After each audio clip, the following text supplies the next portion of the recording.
Mi nombre es Sebastián Vera, estoy haciendo el postdoctorado en metodología de la investigación crítica. Bueno, yo vengo del campo de la salud mental, soy psicólogo, profesor de psicología, trabajo en escuelas, en la Facultad de Psicología de la Universidad Nacional de Rosario, también integro un proyecto comunitario que se llama Centro Ecuménico Poriajú, que es una organización social. Así que, y también trabajo en el consultorio, así que bueno. Y en una escuela secundaria donde también me desempeño como facilitador de la convivencia. Eso es un poco mi, mis lugares por los que ando trabajando, pensando, militando también. Y bueno, también soy papá, tengo 41 años, así que bueno. Eso es un poco mi breve presentación. Y en primer lugar, bueno, quería volver a agradecer esta oportunidad de contar o dar testimonio de mi experiencia con el encuentro, de mi encuentro, digamos, y hallazgo de IPECAL, que ocurrió por allá por el 2020, en un momento de pandemia, en un momento donde muchas de estas actividades que venía sosteniendo se pusieron un poco en suspenso, y encontré este espacio. La verdad que la primera consulta que hice fue a quien me acompañó en la tesis del doctorado, a Ruth Sosa, que le pregunto: mira, Ruth, ¿conoces algo de IPECAL? Porque estoy viendo y había encontrado algo en las redes, y la verdad que me llamó la atención, me gustó los programas, los posgrados. Entonces le comenté, porque de alguna manera también, Ruth, cuando estábamos finalizando el recorrido de la tesis y del doctorado, yo venía trabajando algunas cuestiones de articulación entre organizaciones sociales, comunitarias, articulando con políticas públicas del Estado, pensando en la posición del sujeto, y ella ya me venía de alguna manera recomendando algunas lecturas de Hugo Semmelmann.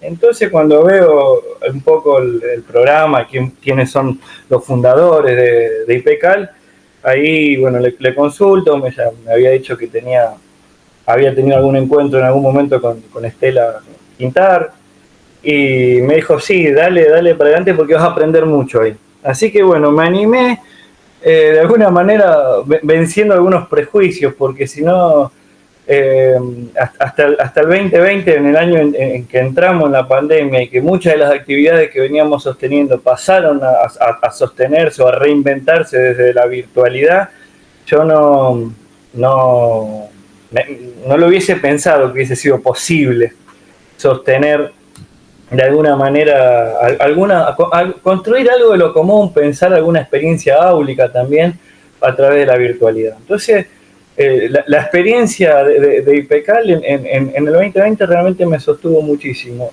y después por eso continué, digamos. Y me permitió en ese sentido resignificar las otras experiencias que venía sosteniendo y que habían entrado un poco en suspenso y que tuvimos que reinventar. Pero me permitió resignificar esas otras experiencias comunitarias, más académicas también.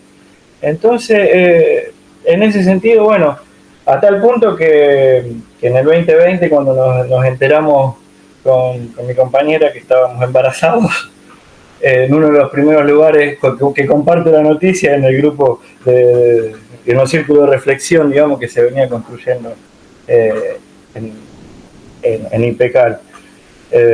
Por eso siempre Esteli te dice: bueno, somos todos un poco tíos también de Felipe. Y de alguna manera, cuando voy trabajando y profundizo algunas de estas cuestiones, a mí esta idea cuando voy laburando algunas marcas, algunas afectaciones en torno a eso, que voy pensando algunos conceptos, algunas categorías, como por ejemplo esto de la postergación responsable, la demora responsable, y algunas compañeras en relación a pensar la paternidad, algunas compañeras me devuelven en los círculos de reflexión, que yo no lo había pensado en otro momento, cómo aparece esta idea de pensar la paternidad como un proyecto político. Y eso es algo que me marcó porque yo realmente no es algo que lo había pensado, pero así en esos términos. Pero esas son construcciones que se van haciendo, devoluciones, señalamientos, que se construyen en cuestiones de los círculos de reflexión. Y a tal punto que, bueno, a mí me permitió comprender, por ejemplo, cómo durante esos años y aún en este presente, me ha impactado tantísimo la obra de un maestro pensador latinoamericano que es Frank Hinkelamer, particularmente algunos libros en donde él trabaja mucho la cuestión, bueno, el grito del sujeto. Hay un libro que se llama El grito del sujeto, del teatro mundo del Evangelio de Juan al perro mundo de la globalización. A mí me marcó, me permitió esto que me devuelven las compañeras, pensar, entender un poco más por qué me impactó tanto. Y ahí justamente lo que hace Frank Hinkelamer es como una lectura no parametral, de otro sentido, pone en tensión esto de la fe de Abraham y el mensaje, digamos, de Jesús, de alguna manera. Yo no tengo muchos conocimientos de teología, pero particularmente esto que trabaja me marcó mucho y me hace pensar muchas cuestiones del presente, ¿no? Por la lectura no parametral, cómo rompe algunos sentidos, como con esta lectura que dice que Jesús de alguna manera lo que viene a hacer es a poner en tensión una teología, una economía y una política dominante, y lo pone en relación a esto. Dice, la fe de Abraham en realidad no tenía que ver con lo sacrificial del hijo. Él no iba a poner, no hay indicio ni evidencia de que efectivamente iba a sacrificarlo, ¿no? A mí me impactó mucho esa lectura que hace, a tal punto, bueno, que él lo piensa, lo historiza, y cómo esa cuestión, dice, es un fundamento teológico, político y económico que justificó, digamos, de alguna manera los distintos genocidios que acontecieron en nuestra América en los años 70, ¿no? Esa idea teológica, política y económica, cómo hay que sacrificar a estos hijos subversivos, ¿no? Cómo la iglesia aparecía sosteniendo esa economía. Pero a su vez, ¿cómo aparece en este presente una idea sacrificial en esta teología y economía de la prosperidad? ¿Cómo aparece esta idea de que hay que sacrificar para después, en otro momento, en otro lugar, estar mejor? Yo traigo esto porque me parece como en el presente nos interesa a lo mejor también historizar algunas cuestiones y como algunas lecturas que algunos lo impactan de alguna manera y que a veces no tienen una explicación, cuando se encuentra con otras en los círculos y te van devolviendo y uno va pudiendo escuchar y va devolviendo otras cosas, le va encontrando un sentido y lo va pensando, lo va historizando y va construyendo otros conceptos y lo va resignificando. Entonces, un poco esto a lo que va, digamos, de alguna manera, que yo creo que en IPECAL se ofrece una propuesta de formación académica, digamos, a través de un proyecto que es ético y político, ¿no? Que transcurre en el ritmo, podríamos decir, de una danza epistémica. Entonces, esta danza epistémica creo que se da entre la didáctica no parametral, la didáctica de sentido, una didáctica de la potenciación y lo que Hugo Semelman también desarrolló como la epistemología del presente potencial y la conciencia histórica.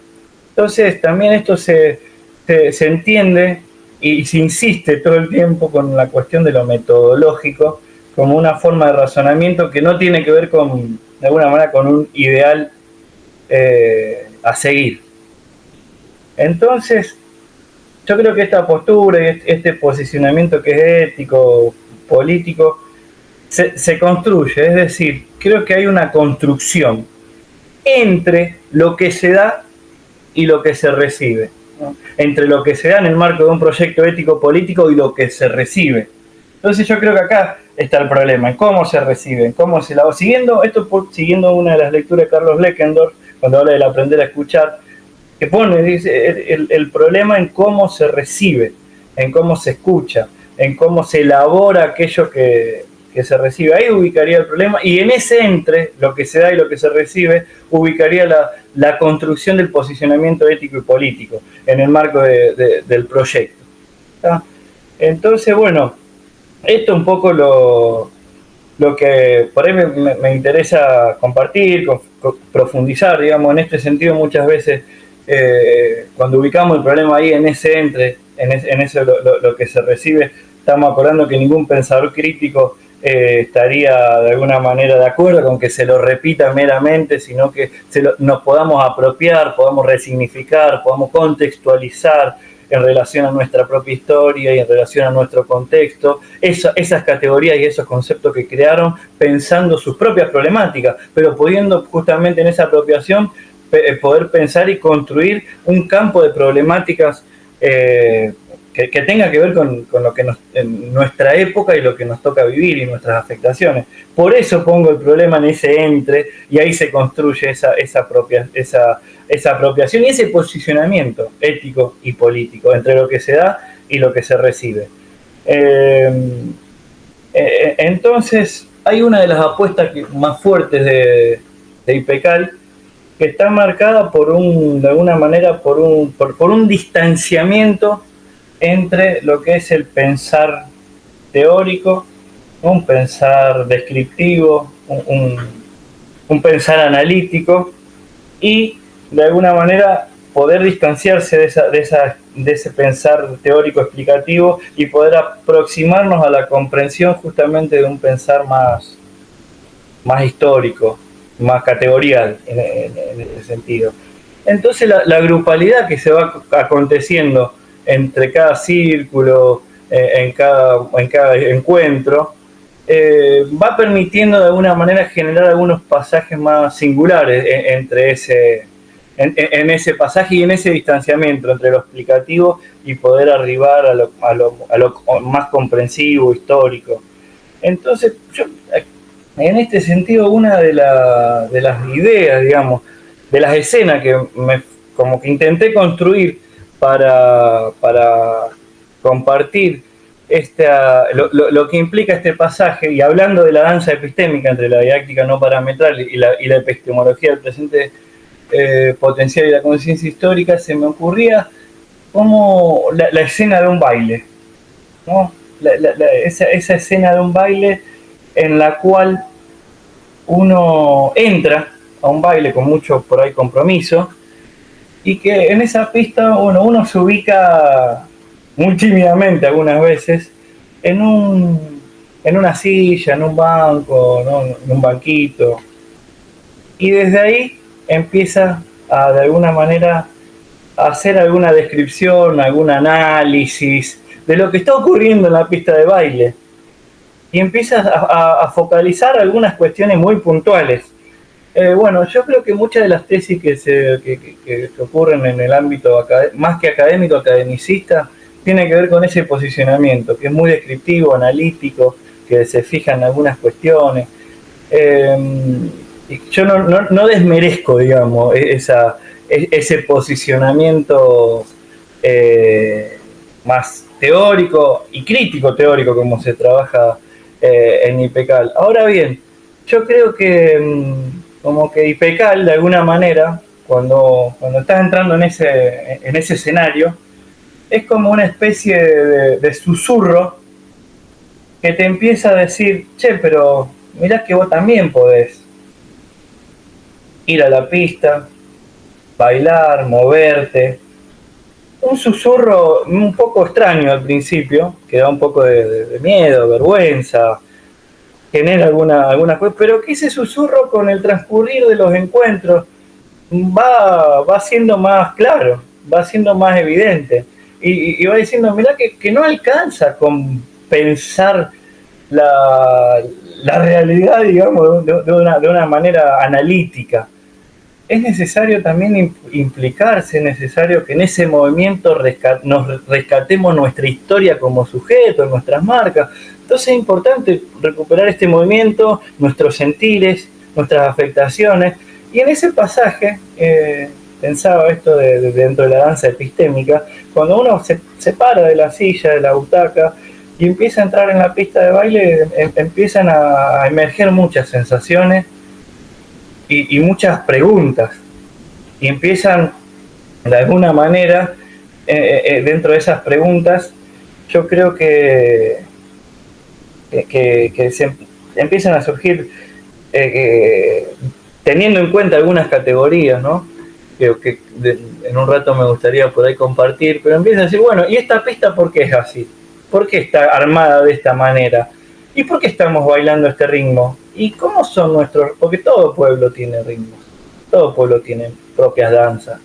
¿Y cómo eran las propias danzas? Porque cuando uno empieza a recuperar la propia historia, empiezan a interrumpirse algunas inhibiciones, empieza a interrumpirse alguna intimidación, algunos miedos. Entonces la corporalidad, por más duro que seamos para bailar, empieza a desplegarse de otra manera, empieza a entrelazarse de otra manera, empieza a construirse algo en común, en otra sintonía, que es muy interesante poder recuperar esos momentos, ¿no?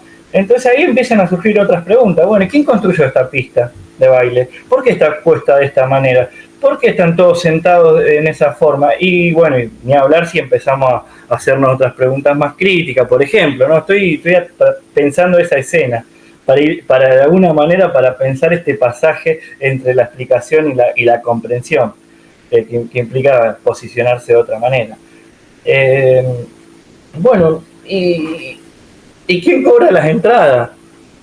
¿Y por qué? ¿Y cómo serán otras pistas? ¿Cómo podremos construir otras pistas de baile con otras coordenadas? ¿Y cómo serán otros ritmos de otras pistas que están por ahí más próximas y en otros lugares? ¿Y cómo podremos entrar en contacto? ¿Cómo podemos articular? ¿Cómo podemos conjugar fuerzas? Porque acá hay una categoría que a mí me marcó mucho, en esto de la exigencia de la lógica de razonamiento, que es la totalidad, ¿no? Entonces ahí poder empezar a articular, es como una exigencia de articulación. Traigo este ejemplo, después lo podemos, esta situación, esta escena que intenté construir, pero lo podemos pensar después en muchas cosas, porque no es meramente tematizar un paso de baile, un síntoma que me salió o no me salió, o un ritmo solamente, o tematizar y quedarse en un tema, sino, bueno, ¿cómo podemos construir un campo problemático, pero que ese campo problemático articule lo que ocurrió ahí con lo que está ocurriendo en otras pistas, y cómo podemos generar cuestiones más incluyentes que nos inviten a articular y que nos inviten a potenciar nuestros movimientos? Porque tal vez en esos micro movimientos, que son muy importantes, no se dimensiona ni haya conciencia de que la articulación con otros movimientos pueden generar unos ritmos mixturados preciosos. Entonces yo creo que la totalidad la estoy pensando, se me ocurre en este momento, también como esa exigencia de articulación. Una exigencia de articulación, y la dialéctica. Hay algo que me impactó muchísimo también de un concepto que está muy relacionado con esto de la totalidad, que es la dialéctica, y que me sirve para pensar muchas cuestiones que están ocurriendo y para problematizar muchas de las cuestiones que están ocurriendo en el presente, ¿no? Esto de poder pensar la totalidad como una exigencia de articulación, y la dialéctica también como una exigencia de articulación, y no exclusivamente como una profundización de las contradicciones. A mí esto me parece que es sumamente importante, porque venimos de una historia en nuestra América, en nuestro país, de profundizar contradicciones, de ver quién tiene razón, de alguna manera de invalidar las posiciones o los bailes del otro para ver quién tiene más razón. Y a mí me parece que en este momento tomar esa idea de dialéctica como una articulación, digamos, como esa exigencia de articulación, y no meramente como una profundización de las contradicciones, es sumamente vital para poder construir pensamiento crítico, para poder conversar y comprender con quienes no estamos de acuerdo. Creo que el pensamiento crítico surge de la diferencia, de la disidencia, pero en Impecal hay una propuesta metodológica que es ética y política, de cómo abordar esas diferencias, de cómo no invalidar al otro y cómo poder escuchar y comprender. Entonces, a mí me sirve mucho eso para resignificar en los distintos espacios comunitarios, académicos, también por donde voy transitando, porque muchas veces creo que tenemos dos problemas que intento construir. Uno es, por un lado, una no disposición a conversar. Por lo tanto, no hay posibilidad de dialectizar o poner ni siquiera en contradicción alguna de las argumentaciones o de los pensares o de los sentires. Y la otra es cuando uno se apasiona demasiado, importante, pero ese apasionamiento demasiado lleva a querer tener razón, invalidar muchas veces la postura del otro, no escuchar. Entonces esta cuestión metodológica de decir, bueno, ¿cómo articulamos estas diferencias? Esto que vos estás planteando con lo que estamos planteando, ¿cómo lo podemos pensar históricamente? ¿Cómo lo podemos articular? ¿Cómo algo de esta diferencia nos puede enriquecer? Yo creo que esto es un gran desafío que vamos a tener en el presente y en este momento histórico que nos toca vivir, muy duro, muy doloroso, muy riesgoso.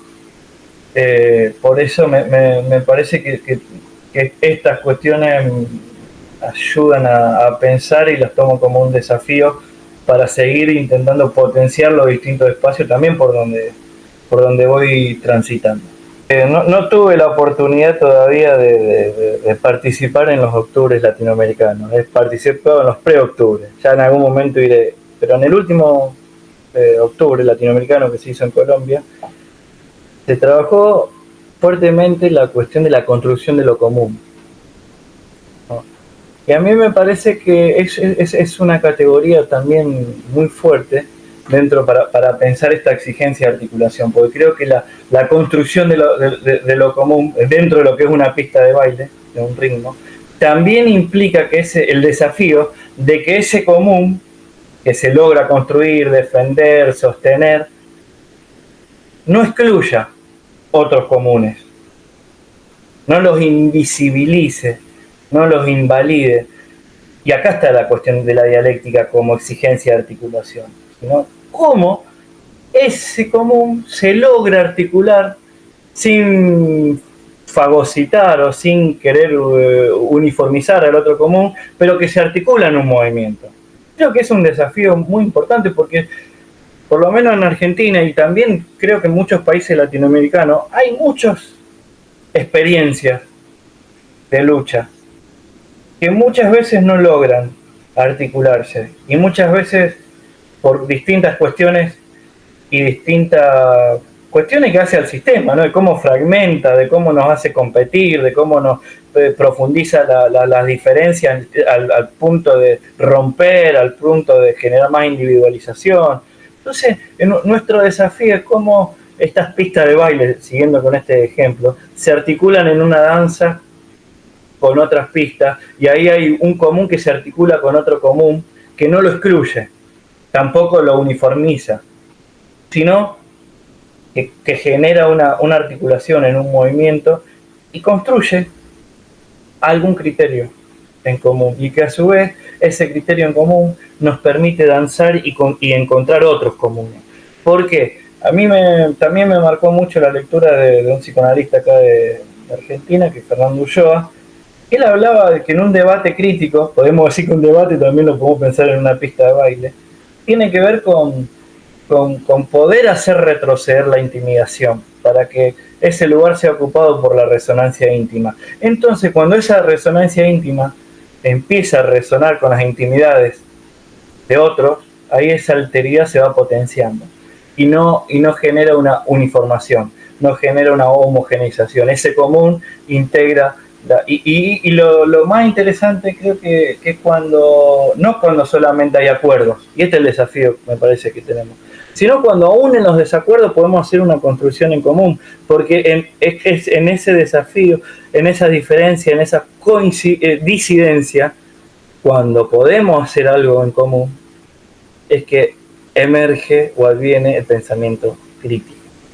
Entonces, bueno, creo que este es el desafío que tenemos, de cómo vamos pudiendo articular aún con las diferencias y que esas diferencias, más que profundizar nuestras contradicciones, nos permita justamente generar alguna articulación, sin tener que acordar en todo, pero que nos permita un hacer en común, un vivir en común. Y esto es un desafío que lo tomo con mucho ánimo en este tiempo de tanta fragmentación. En IPECAL se hace mucho la diferencia, que yo la tomo, entre una crítica teórica y la crítica histórica.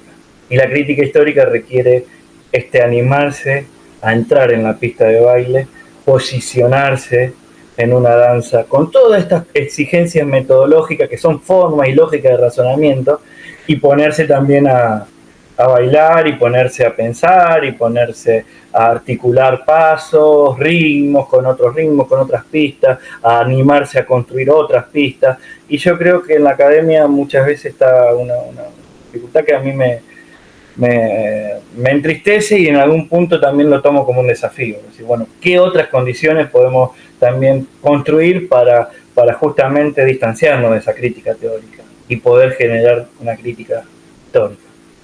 Un desafío.